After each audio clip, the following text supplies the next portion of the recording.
And do you have to like go to an office for this? Mm-hmm. Okay. And is there a dress code? Do you have to dress a certain way? No dress code. Not even like business casual or. Mm-mm. Okay. And I mean, do they dictate the hours that you work? I work full time. But, Is it 9 to 5? Yeah. And they tell you when you can take lunch, and when you can get take an hour breaks. lunch, yeah. Okay. I choose when I go to lunch. So it's weird. Like, final thing on this. I guess we'll move it on. But what's confusing to me is that you guys want to be these boss babes. You're so pressed to go work. You've essentially traded being submissive to your husband by being submissive to an employer. Well, I also said I might want to start my own business, so then I would be. Like, does any of you here had a boss? Do you think your boyfriend or husband is going to boss you around the same way that, like, your husband or boyfriend is going to ever talk to you in that way? Like, be here at this time, sit here for this long, wear this, do this task, you're fucking it up, do it this way, et cetera, et cetera, et cetera. Like, you guys have traded. I wouldn't work in an environment like that. I think I always just want to have my own money. I'm exaggerating here, but all that other shit is true. Show up at this time, otherwise you're fired. Do this task, otherwise you're fired. Take this break from this time, otherwise you're fired. Stay too long out at lunch, you're fired. Maybe they're not going to say that in that same way, but that's the underlying, like, okay, if you're late for the job and you're not showing up, you're going to get fired. Do you think your husbands are like that intense with it? You got to do this task for 8 hours every single day. You're submissive to your employer. You're asking me to bow on the first date. That seems pretty intense. I bet if there was a job where you had to work at a restaurant and greet people and be like, well, how are you? Like fucking these fast food jumps. How's your day going? And you're fucking working retail, having to be a greeter. It's the same thing. Instead, you got to deal retail. Well, actually, in this case, if you're a social media marketer for a nail press company and you were to have a contact of a high-level businessman who was from, like, let's say Japan, and you were to arrange a meeting between the staff at your company and this Japanese person, are you saying that when you went and met with him, you wouldn't bow? That's a good question. I might. Yeah. Out of respect for his culture. Out of respect for his culture. You'll bow to a stranger.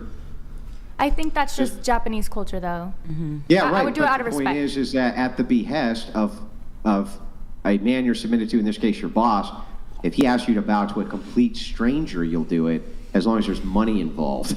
But the man taking care of you, who also is utilizing said money, he doesn't get the bow. Fuck that guy. It's just like the same girl who will work a brutal fast food job, dealing with a boss barking orders, cleaning dirty dishes, cleaning the bathroom, dealing with all the shitty customers, and all the physical labor that sort of fast food job would entail, standing on your feet. Maybe you're involved in cleaning whatever it is for like $15 an hour, $20 an hour. But like if a guy comes into the picture who has the money to support you, wants a family, wants kids, make sure you never have to work a day in your life. You don't want to bow, you don't want to cook, you don't want to clean, you don't want to do the laundry. Maybe you'll do some of that shit, right? But it's just interesting to me when it comes to a job, you're going to be submissive to your boss. Trust me. You're going to be submissive to your boss. Okay. So it's just I see like what you're saying. Y'all traded, and I would argue, like, your husbands, your boyfriends, if you pick a good guy, most guys are good guys, they're going to treat you way better and ask way less of you than your fucking corporation that doesn't give a fuck about you. The minute that they make a determination that you're not worth it, boom, they're going to fire you. I see what you're saying. And at that point, if I was in a situation like that where I'm with a company that doesn't respect me, fuck yeah, pay all my bills. Absolutely. I'd rather do that. But I personally want to do something where I'm learning, I'm growing, I'm getting better, Your kids. I think it's nice to have your own money, point blank, period. How good would it feel to raise, like, okay, never mind. They go to school 8 hours a day. I'm stressed. Huh? Why? Well, wait, I don't understand this idea of your own money. Yep. Right? When you say that, so you're hedging your bets on failure, right? No. No, I mean, Preparing for the worst. It's not 50%. failure. I think 50% of marriages do end in divorce. I would like to, if I walk away, to not have absolutely nothing, no skills, no nothing, and Then you're have to do hedging everything your all bets myself. You're hedging your bets on failure. What if he died? What if my husband died? And Or now I have just to provide protecting for him? yourself. Hang on, I just Laid want to off. make sure I got this right. From your job. You're hedging your bet on Yes, failure. I said yes. Yes. But then you gotta if a do that. So It's then life. if a man, hang on. So then, if a man were wanting to date you in a serious way, and he heard that you basically are hedging your bets against the fact that you're pretty convinced that the relationship is going to fail, why the fuck would he ever want to get married to you? Then don't. I don't know. It's not hedging your bets that it's going to fail. You're protecting yourself But just look, in case. Like Alyssa. paying your health insurance premium. Are you hedging your bets that your health is going to I gotta like, move shit on. the Yes. bed? Like Yes, that's it might exactly what not. you're doing. You might be You're dumping getting- hella you're money getting into that your health whole insurance life and 'cause you're- rarely use it. You're getting health insurance. The expectation is that you're going to have health problems, right? You are hedging your bets against the fact that the likelihood that you have health problems at some point is highly, highly, highly likely. So yes, you're hedging your bet. That's exactly that's what insurance is. It's literally the idea of hedging your bet against catastrophe. That's what it is. I mean, Same so thing no, with no, auto no, no, no, no, insurance. no, why I said no, yes. Alyssa. So you want to do your massage business or whatever. I mean, these concerns over like, what if your husband dies? What if you get carpal tunnel syndrome? What if you get RSI? You're Then I'll fucked find then a new- too. I'll find a new career. Sure, find but something else I love. Yeah, well then you can just find a new husband then, I guess. I don't know. Oh, I could. I Oh, probably cool. could. There you go. All right.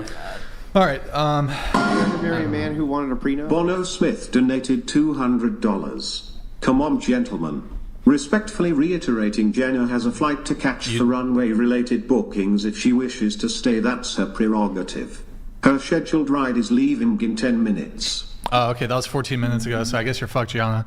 But yeah, I don't know. There was no initial iterating, so I don't know what you're talking about unless there was like a super chat I missed. There was no initial reiterating. That would imply that there was an initial iteration.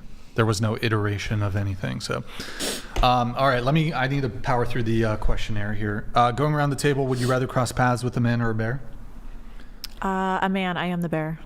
I saw that. That's funny. What about you? Beer. You prefer the bear? Okay. Beer. Yeah, just for the sake of time here, guys, let's maybe A man. not troll. Okay. man? Man. Okay. 1000% a man. All right. A bear. A bear. A man. In your answers to the bear thing, you said because I can stay in front of a bear and it'll go away eventually. I meant like you just stand still and then it goes away. No? Have you encountered that? No, I've just seen videos. You I just saw heard videos that? too. You just Have you seen the heard bear that? waving? Cause Okay. yeah, if I was alone. Sorry. Really quick. Why do you pick bear? Why don't you pick man? Why do you pick bear? Why don't you pick man? I chose bear because if I don't know, I'd rather just get eaten alive. I feel like the bear will eventually go away, and then the man will probably like do something to me in the woods or some shit.